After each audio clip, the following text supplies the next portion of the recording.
Okay. Actually, when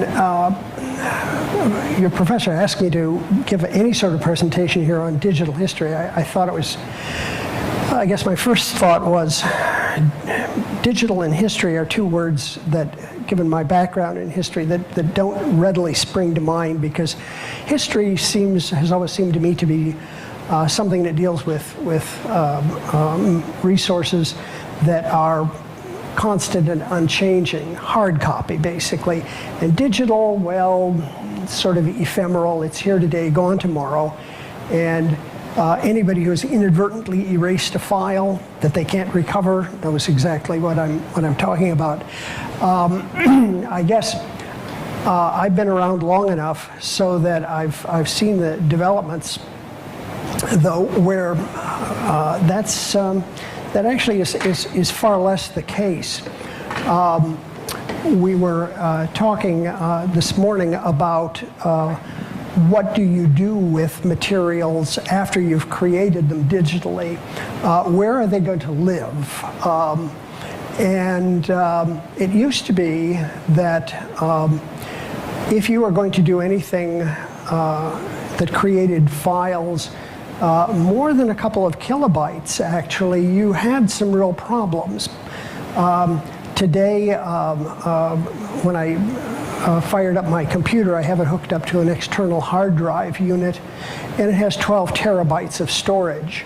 So from my point of view, just on a little machine in an office, storage has largely become irrelevant. Well, think of organizations like Google and various commercial companies. That really becomes far less of an issue than it was even a decade ago. So the upshot is that you can do a lot more interesting things. But you still do have some restrictions. And that means that even if you're working at an institution far larger than Northern, you've got one thing to do very early on, and that's to define what your mission is going to be. Because as we saw this morning with, our first speaker, Jennifer, you can do just about anything that you want digitally, anything that you can imagine. And the technology exists, but the technology doesn't give you more than 24 hours in a day. So if you have staffing restrictions, it becomes an issue. And in some respects, having those capabilities can be a liability, because since you can do so much more, you probably want to try to do more. So you're constantly asking, well, how are we going to do this, and who we're going to be serving for with this work. Now, my frame of reference is the archives over in Hetrick. So these are some of the people that we oftentimes deal with. Some archivists consider genealogists to be the bane of their existence. I have a secret confession. I am one myself. The problem, of course, with genealogy is that it never ends. Once you get started, there is always one more relative that you're turning over. But these folks oftentimes are very useful resources. We're normally hearing from genealogists in terms of people who have attended or had relatives who attended Northern, or in some cases they themselves attended Northern. And they can be very useful sources of information. We had a lady whose father had been an engineering student here in the 1920s. He had amassed an absolutely fascinating scrapbook of just about everything that related to his engineering degree here. Little tickets for presentations or productions on campus, matriculation slips. You had a little punch card that would tell what your courses were that you were attending. The one that I thought was so good was the chapel attendance card, the record for the record for that, because if you missed more than one chapel attendance, as they mentioned on the quarter, you could actually have your grades reduced. This was in the 20s, and they were still very serious about that. And chapel was every day at that point. So it was really quite a different situation. Well, it was really interesting to see that sort of situation. I was perfectly happy to spend some time working with this individual as an entree to getting some additional printed materials. Newspapers, I'd say a couple of times a year we get a call from the Ada Herald, and they say, we want to confirm a date or we want to confirm a name, which I think is kind of odd in a way, because the public library has done an invaluable service. I think you're nodding. They have put the newspapers, the Ada Herald and so forth, online, and it's a real boon. But for whatever reason, there's a gap in their coverage, and they'll ask some questions. We do have people, actually just retirees, citizens here who are interested in local history. Sometimes people will buy postcards on eBay, and they'll be wondering, well, what is this? And actually it turns out that while they may think they've gotten a priceless deal, we probably have 5 copies of it already, but it's useful to be able to tell people what these resources are. And then, of course, our local government offices. A case in point, the year I came to Ada, 1977, virtually every street in Ada had been excavated. The city had been commanded by the EPA to split off the storm and sanitary sewers. There used to be just one system, and so as a result, there was a lot of work being done. Well, prior to the excavation, the village, for liability purposes, had every street that was going to be excavated videotaped. They had some hapless soul on a little tower on the back of a pickup truck, and they drove up and down all of the streets, and he would videotape things, and videotape the sidewalks, the streets, in some cases the houses. Occasionally people would wander by and strike up a conversation, and that's all recorded on 100 discs. We took those off the videotapes that the village had acquired, and we put them on DVDs, one set for them and one set for us.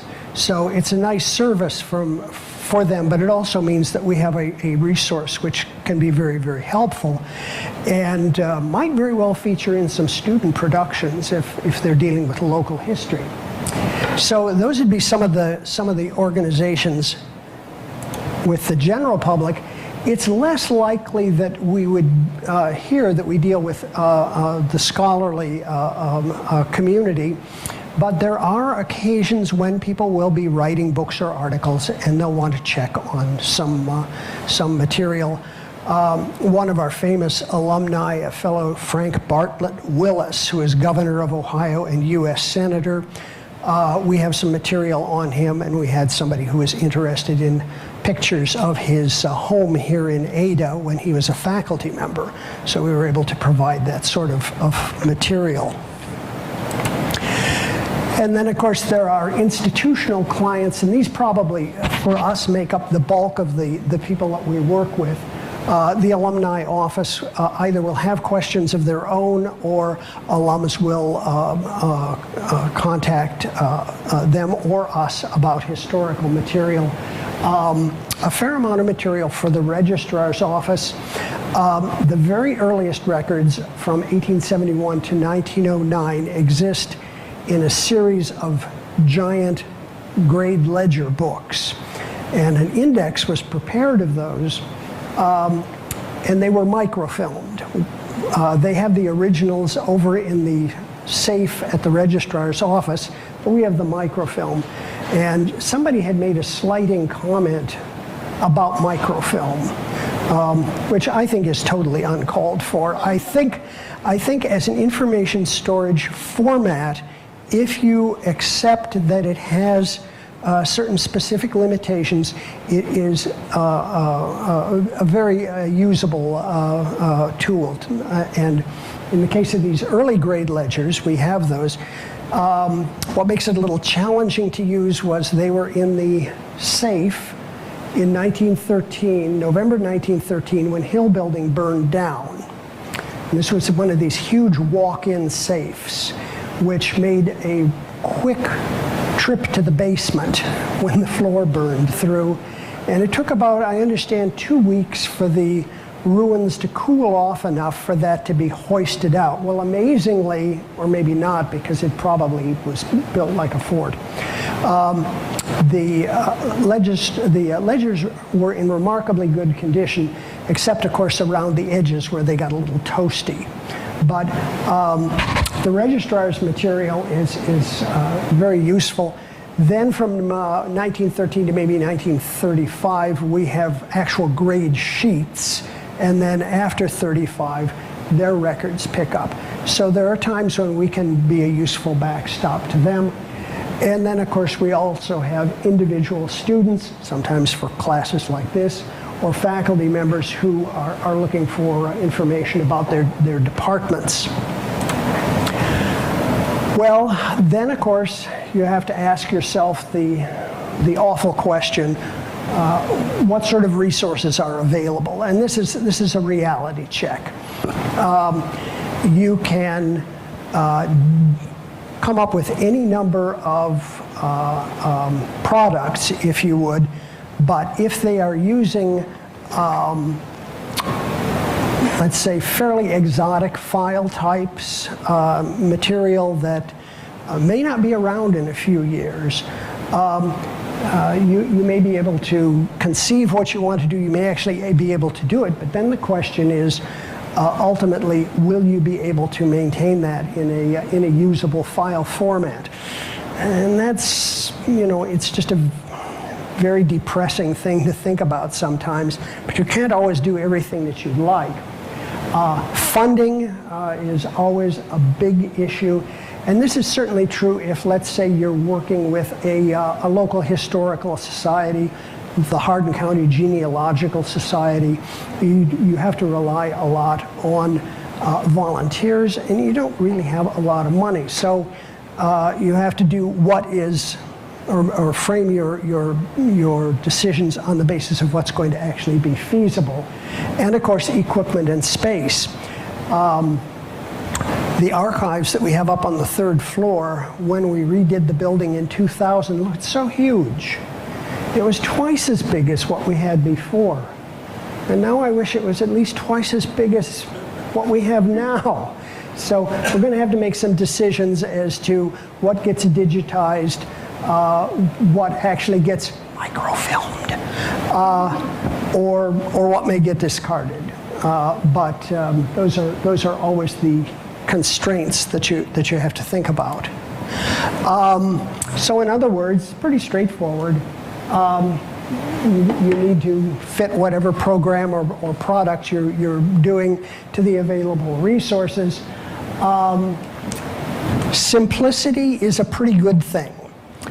If you go to our website, which I think we can do just very quickly in a bit, you'll note that an awful lot of what is there exists as PDF files. Okay, PDFs are nice files. They've got limitations, but once you create them, we can be reasonably certain, barring Adobe going out of business, that that's a file format that people will be able to interpret in 15, 20 years. We had at one point a number of very large cases, steel cases, in the basement, loaded with 80-column IBM punch cards. Those represented a faculty member's lifetime research. Nobody knows what it was about. because there was no indexing material, and we didn't have the program to run it. So what we had were several very nice cabinets and a lot of scrap paper. The real tragedy, in a sense, of doing anything digital is that you don't want to be in a position of creating something and then finding out that the technology has moved on. You can't find equipment to feed the punch cards or handle the 8-inch floppy disks or deal with magnetic tape. So that's where simplicity comes in. And economy too, of course. And this is where shareware is kind of a double-edged sword.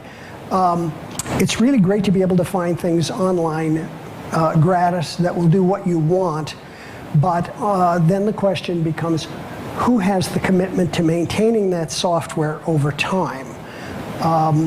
Commercial companies have a reputation to uphold, and again, this is where I think something like PDF files, Word files, Excel files, those you'll be able to handle with a great deal more ease in going forward than perhaps something that's created for a specific program. Reliability. We had a case among one of our sister schools here in the not too distant past where the archives there had been set up, they were running just fine, and then someone in the public information department there said, you know, our web pages don't look good from a marketing point of view. We've got to change them to make them sexier, more attractive, so on and so forth. And lo and behold, when they turned this on, roughly the day before classes started, a goodly amount of the archive material just vanished.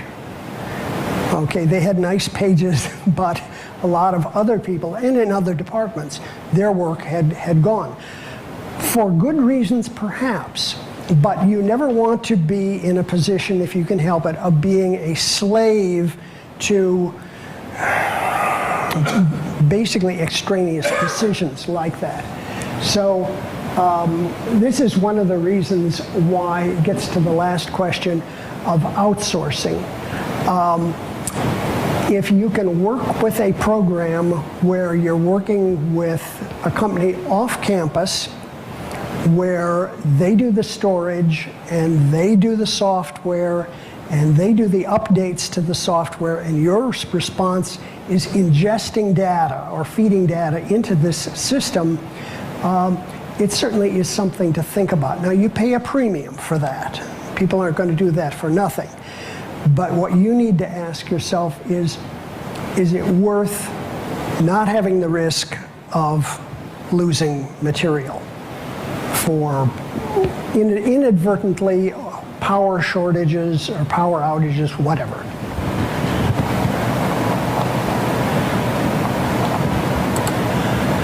Because think about any of these sites as being like adopting a child, okay? You've got a child, it's got infinite potential for the future, but you can't set it out on the curb, and you can't really put in a huge number of hours and a lot of intellectual effort in creating a valuable resource and then just say, well, that's just the way life goes. We'll walk away from it. And so you do want to keep this in mind. Now, this how many of you have looked at the university web pages for the archives? Okay. Yeah. Well, listen. Let me just go over one or two things to be sure. We haven't really. We have deliberately tried not to change very much over time. I don't know about you. It just drives me crazy when I go and see a different web page every time. So we've got it divided up here, ONU history, local history, and genealogical resources. Those are the three big ones, plus the yearbooks and the alumnus magazine. Well, that's a place we better look for Mount Union stuff. Oop. What happened here? Why is it not going to where I want? Go ahead and just hit OK. Oh, okay. There we go. Okay. Now, what's happening here is we're using a piece of software called LibGuides, which was never designed to do this. It really is more for instructional material, but it's sort of a one-size-fits-all compromise. And it has the advantage, again, of being something that the company maintains, and my responsibility, for instance, is just to add material, and it's very straightforward.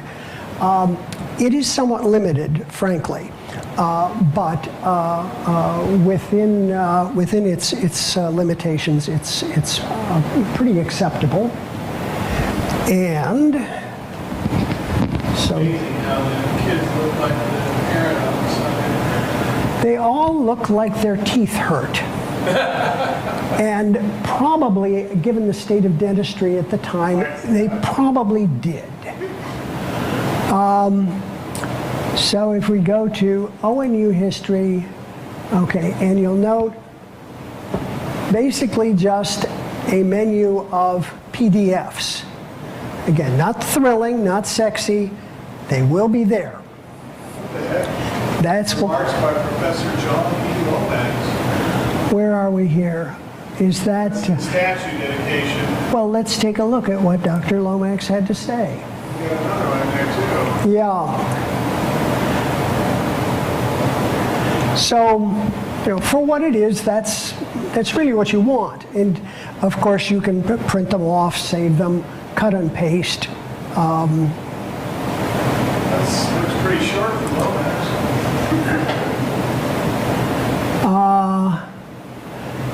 I don't want to close them all.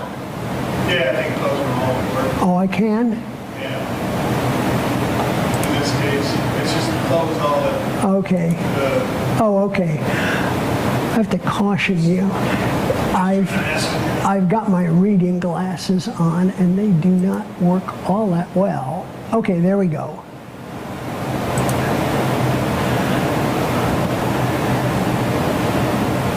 And then we have some things that are PDFs of PowerPoints that I had created. Somebody was talking about, I think that was our second speaker, about mascots. Yeah. So here is our, everything that you'd ever want to know about the polar bear and the like, and different. 5 years ago, they went to the tough-looking polar bear with a strong jaw.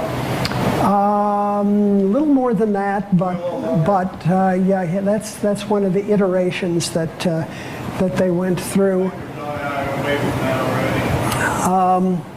It's kind of interesting. They went to that because they thought that the old polar bear was too ferocious and was frightening children. And here's one. Yeah, there's one. I don't know whether I included it. It's a child pulling the polar bear's tail. There we go. So yeah, he looks really ferocious.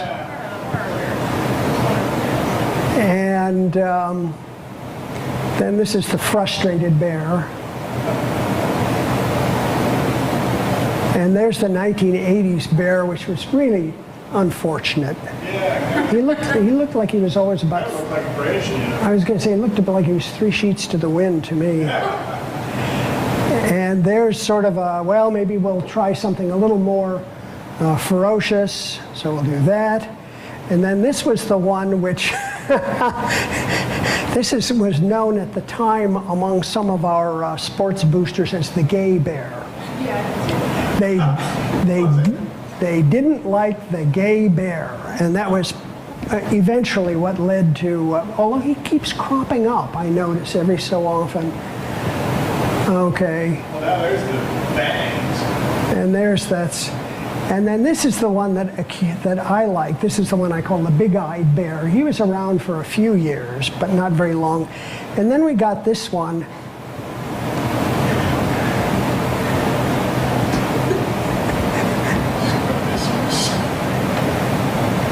I don't know. He seems to have some optical problems there to me. Well, so you can see you can also have lots of fun with these things, but they do serve a purpose. And there's the strong jaw there. Yeah. This is recognizable there. Some of the earlier ones look a little more dog-like. A wolf? Yeah. Yeah, there was one that looks like a collie up there. And But, And some heavy eyebrow on it. yeah, end of slideshow. What do you mean end of slideshow? Don't do that.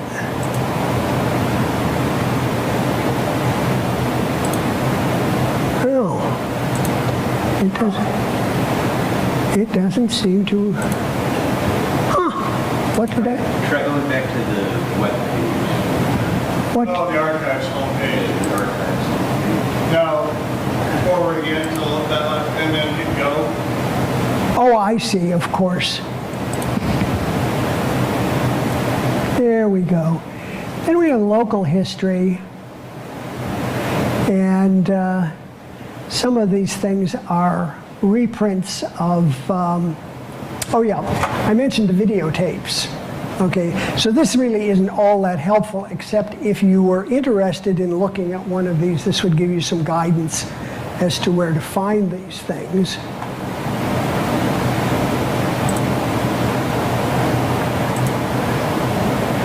And we do, And go back and go again.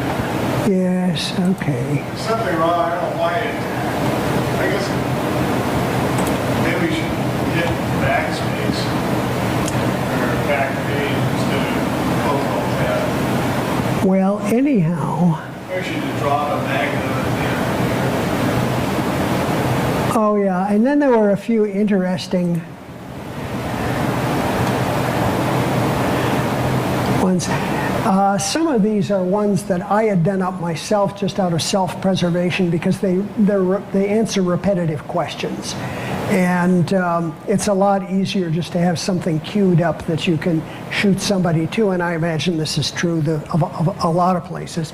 The university did not actually have dormitories until 1949 when Clark Hall was built.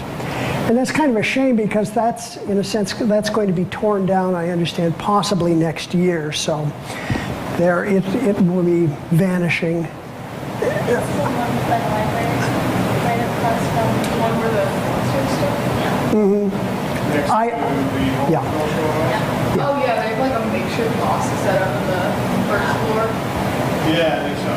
Yeah, I have heard. Now, don't hold me to that. But prior to that time, all of the students lived in boarding houses here in town, and this is the Estel House, which is on the site of what is now Presser Hall.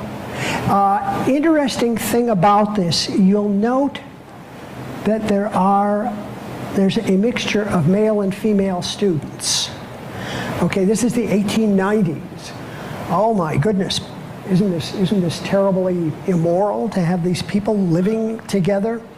Well, not if you recall Dr. Lur's admission that the university, since it couldn't afford to build dormitories, couldn't afford to hamper the people who were willing to house students by having single-sex residence halls.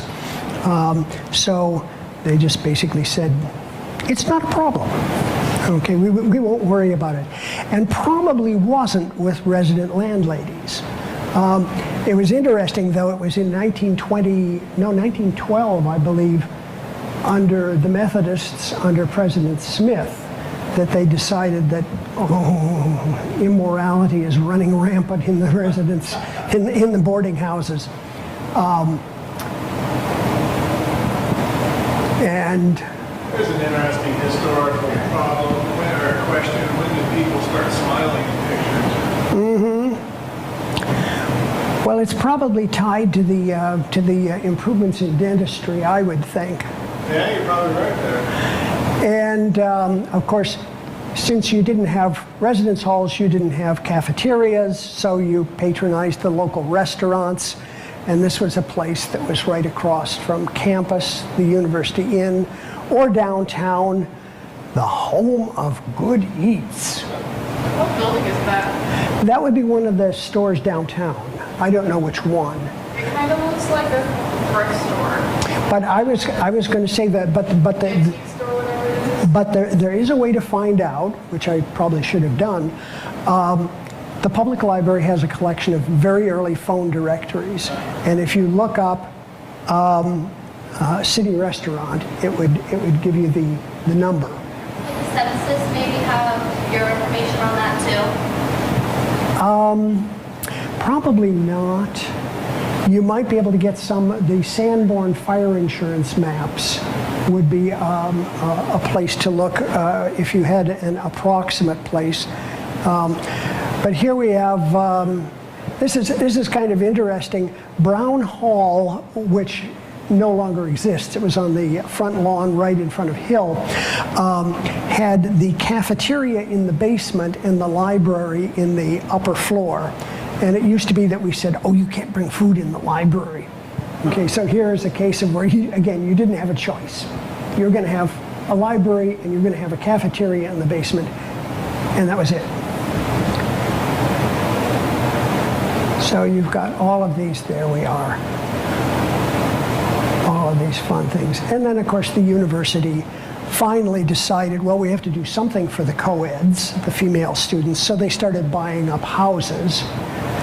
And then they would have house mothers and so forth. And probably the pinnacle of that was the purchase of Dr. Lur's old house, which stood on what's now Stambaugh Hall, Turner Hall.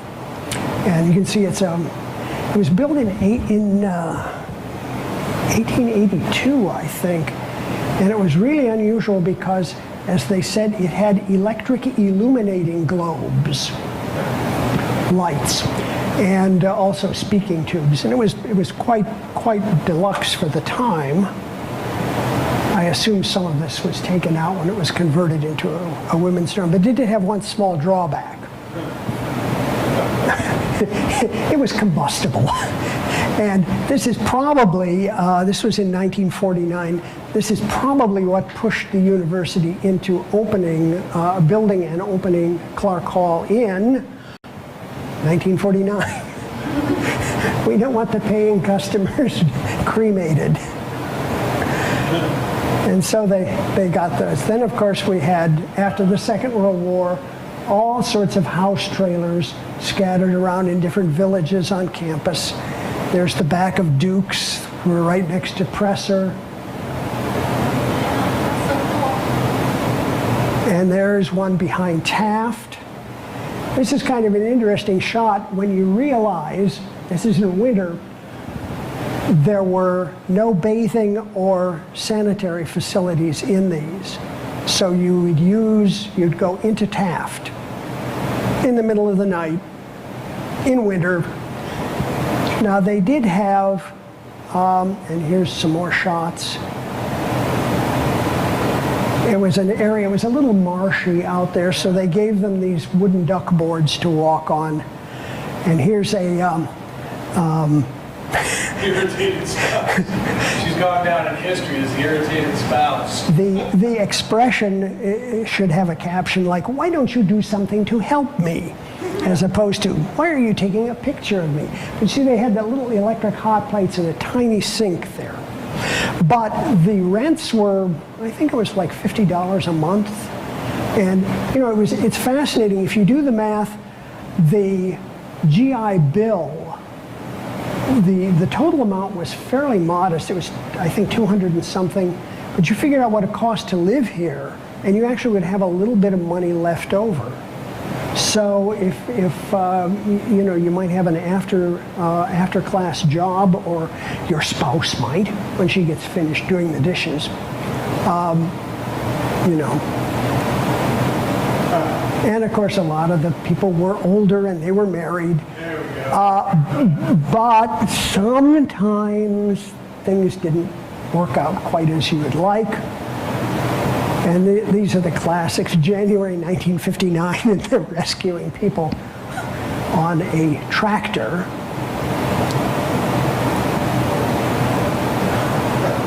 And we're looking towards Taft. And I don't think I'd care to be living there. My mom now. So things change a little bit over time, and then of course we get to Clark Hall. So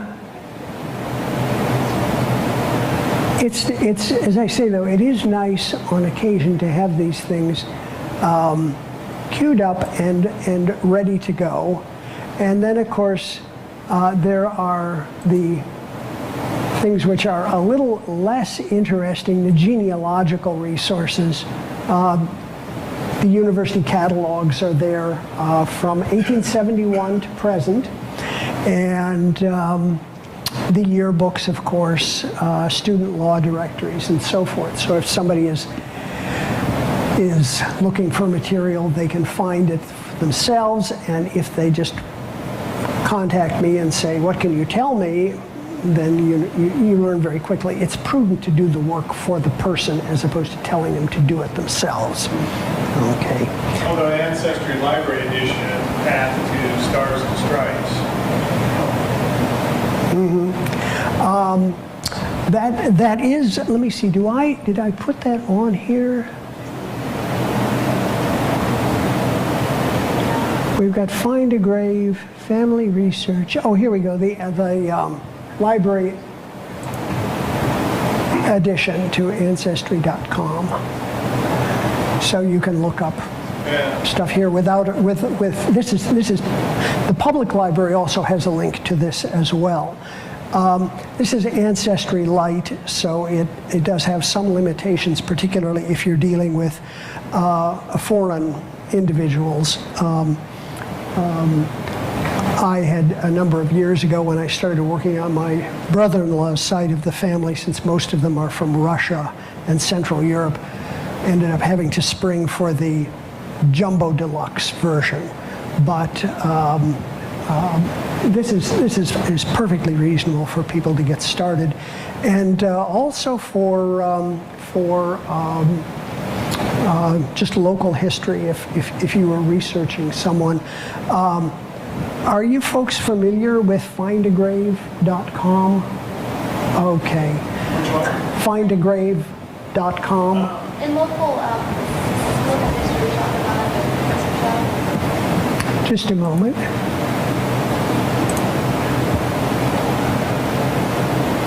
It's personally very useful, and you can add material yourself.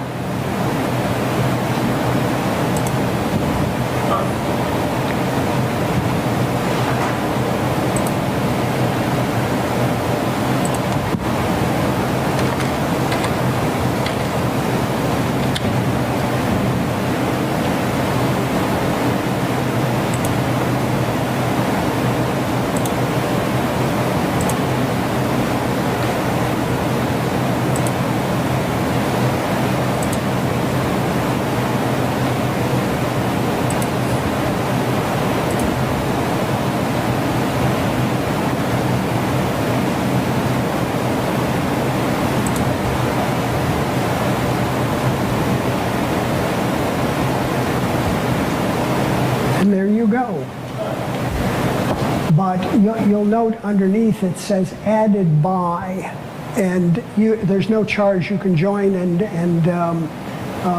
put in materials. So I have, it's kind of a morbid hobby. When I have nothing better to do, I have been going through. You can ask it to tell you, prepare a list of the people who are buried, for instance, out at Woodlawn. And then I compare that with our faculty personnel folders and places where we have photographs. And as time permits, I've been going through and fleshing out some of those files. Woodlawn's the one out South of town, yeah. But also, out there to see Lewis grave. It's cool, because some of the headstones are being really old. yeah, he's there, his wife is there, his two daughters. And interestingly enough, it's something you never read about, but he had two, well, let me check something here.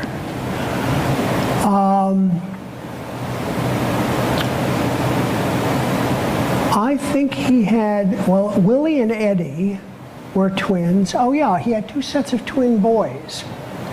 And they all died, all 4 of them. And I don't know why that would be in any university history, except that it's just something that they pass over. And you think about everything else that was going on in the man's life with trying to found the university. And it's just one of those things that's really kind of amazing. And there are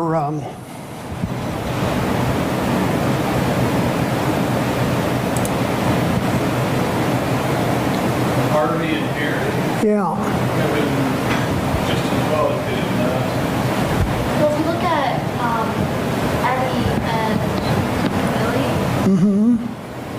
they lived, it wasn't like they were born and then No. away. These ones, they must have, something tragic must have happened. about 2 years. And then at the same time they perished, so it wasn't like one was sick and died Oh, of the yeah. other. Unless they picked up The other thing that's very helpful, and I cleared this with the Ada Herald. They will be very happy if you want to cut and paste obituaries and put them in here. Just as a courtesy, I always put down at the bottom, courtesy of Ada Herald. And since you can literally just, Control V and paste in, it saves an awful lot of time. But those are the sorts of things that are feasible to do. And one of the things that we will be looking at, I don't know when we'll have a resolution, but we're looking at another software solution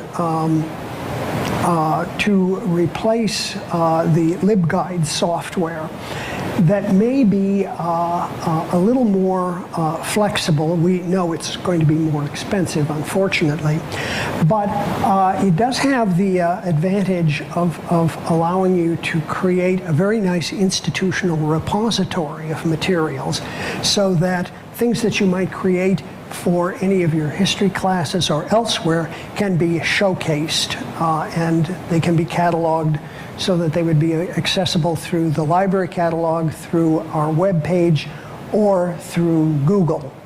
And it's just a nice way of being able to give people a little more credit for what they've done. So that really was about all I had today. But If you have questions?